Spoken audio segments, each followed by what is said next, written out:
सर्वकर्माणि मनसा सन्न्यस्यास्ते सुखं वशी नवद्वारे पुरे देहि नैव कुर्वन् न कारयन् सर्वकर्माणि मनसा सन्न्यस्यास्ते सुखं वशी सन्न्यस्यास्ते सुखं वशी नवद्वारे पुरे देहि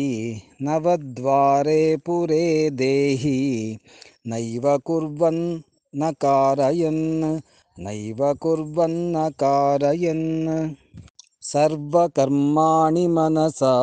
सन्न्यस्यास्ते सुखं वशी नवद्वारे पुरे देहि नैव कुर्वन् न कारयन्।